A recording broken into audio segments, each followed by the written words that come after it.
بسم اللہ الرحمن الرحیم۔ رمضان المبارک کے مہینے میں اگر کوئی کسی عذر کی وجہ سے روزہ نہیں رکھ سکا اور وہ دنیا سے چلا گیا یعنی فوت ہو گیا تو ان روزوں کا فدیہ کس طرح ادا کیا جائے گا؟ تو اس سلسلے میں حضرات فقہاء کرام فرماتے کہ وہ عبادات جو خالص بدنی ہے تو اس میں نیابت جائز نہیں ہے۔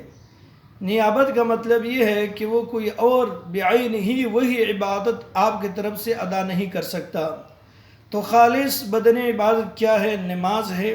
اسی طرح روزے ہیں، تو یہ خالص بدنی عبادات ہے۔ اب اگر کسی کے ذمے روزے رمضان مبارک کے رہ گئے یا نمازیں رہ گئے اور وہ فوت ہو گیا تو ان کی جو ورثہ ہے وہ یہ نہیں کر سکتے کہ اس کے جانب سے روزے رکھے یا اس کے جانب سے نمازیں پڑھ لے، اسی طرح نہیں کر سکتا، اس لیے کہ یہ بدنی عبادات ہے اور اس میں نیابت جائز نہیں ہے، ان کا فدیہ ادا کرنا پڑے گا۔ اس پر دلیل کیا ہے؟ تو اس پر دلیل حضرت عبداللہ بن عمر رضی اللہ تعالیٰ عنہ کی روایت ہے، جس کو امام ترمذی رحمہ اللہ نے ترمذی شریف جلد نمبر 1 صفحہ 152 کتاب الصوم میں نقل کیا ہے کہ رسول اللہ صلی اللہ علیہ وسلم نے فرمایا: من مات وعلیہ صیام شہر فلیطعم عنہ مکان کل یوم مسکینا، کہ جو مر جائے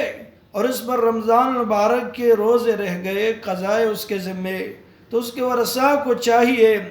کہ اس کے جانب سے مساکین کو ہر روز کا فدیہ ادا کرے۔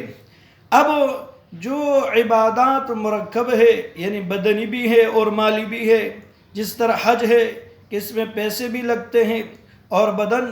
یہ بھی لگتا ہے، تو اس میں نیابت جائز ہے۔ حضرت عبداللہ بن عباس رضی اللہ تعالیٰ سے کسی نے پوچھا، مشکات شریف اور موطا امام مالک میں یہ روایت موجود ہے کہ کیا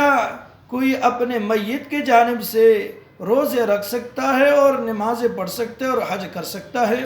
تو حضرت عبداللہ بن عباس رضی اللہ تعالیٰ نے فرمایا کہ روزے بھی نہ رکھے، نمازیں بھی نہ پڑھے، ہاں حج کر سکتا ہے۔ اس کو حج بدل کہتے ہیں، یعنی اس کے حج کے لیے ایک آدمی کا بندوبست، اور وہ جب وہاں پر جائے تو لبیک اللہم لبیک عن فلان، اس بندے کا نام لے کر اس کی طرف سے اسی طرح کہے گا کہ لبیک اللہم لبیک عن فلان۔ تو حج میں نیابت جائز ہے، لیکن روزوں میں اور نمازوں میں نیابت جائز نہیں، اس کا فدیہ ادا کرنا پڑے گا، اور فدیہ صدقہ فطر کے برابر جو مقدار مقرر ہو اس کے مطابق ایک روزے کا فدیہ اس کو ادا کرنا پڑے گا۔ پھر اس میں تفصیل یہ ہے کہ جس کے ذمے رمضان مبارک کے روزے تھے یا نمازیں تھی، اس نے میراث میں مال بھی چھوڑا ہے اور اپنے ورثاء کو وصیت بھی کی کہ اتنے روزے میرے ذمے میں ہیں اور اتنے نمازیں ہیں، آپ اس کا فدیہ ادا کریں، تو ورثاء پر پھر واجب ہے کہ وہ اس کا فدیہ ادا کریں۔ اگر میت نے وصیت نہیں کی اور نہ مال چھوڑا ہے تو پھر استحساناً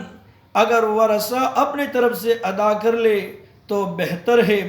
تو یہ روزے کے بارے میں تو واضح دلیل حضرت عبداللہ بن عمر رضی اللہ تعالیٰ کی موجود ہے، اور نمازوں کو امام محمد رحمہ اللہ نے قیاس کیا روزوں پر کہ جس طرح روزوں کا فدیہ ادا کرنا صحیح ہے تو اسی طرح نمازوں کا فدیہ ادا کرنا وہ بھی صحیح ہے۔ اللہ تبارک و تعالیٰ ہم سب کو عمل کرنے کی توفیق عطا فرمائے، آمین۔